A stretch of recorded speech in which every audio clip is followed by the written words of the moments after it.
Before it was Brower Park, before Bedford Park, before the brick and brownstone streets of Crown Heights, this land had another name. It was part of Lenape, the homeland of the Lenape people, specifically the Canarsie and Marechkawik clans. For thousands of years they lived here, cultivating corn, beans, and squash in their rich, fertile soil. They fished the waters of Jamaica Bay, their canoes skimming over the surface as they gathered food for their families. They built longhouses where families gathered, shared stories, and kept their traditions alive across generations. Their ancestors were buried beneath this soil, their graves marking sacred ground that remembered their presence.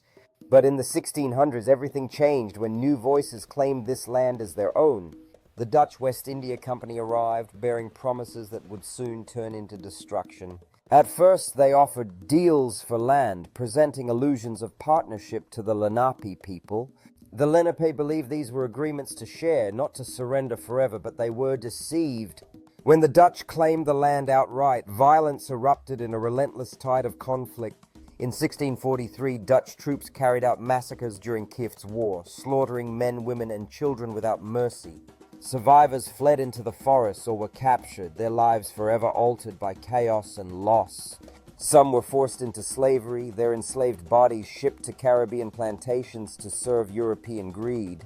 On Lenape land, the Dutch also introduced enslaved Africans in 1626, planting the seeds of a dark history. Together they cleared forests, built homes, and worked farms sprawling across what is now Brooklyn. Here is the buried truth. Early Brooklyn was a landscape of shared suffering, where Lenape captives and Africans toiled side by side. Children of this union were born into a world of horror, families of both indigenous and African blood called Black Indians. Yet colonial records never recorded their true identities, reducing them to the word Negro, erasing their names and stories. By the 1700s, Brooklyn's farms were mostly operated by enslaved labor, a brutal system sustained by theft and violence.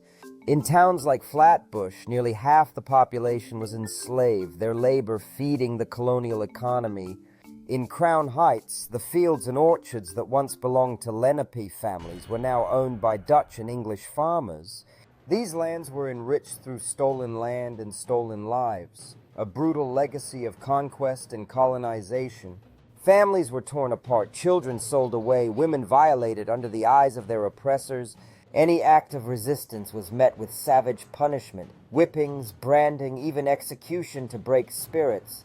But despite this, people endured, passing down fragments of their history, resilience burning in each generation.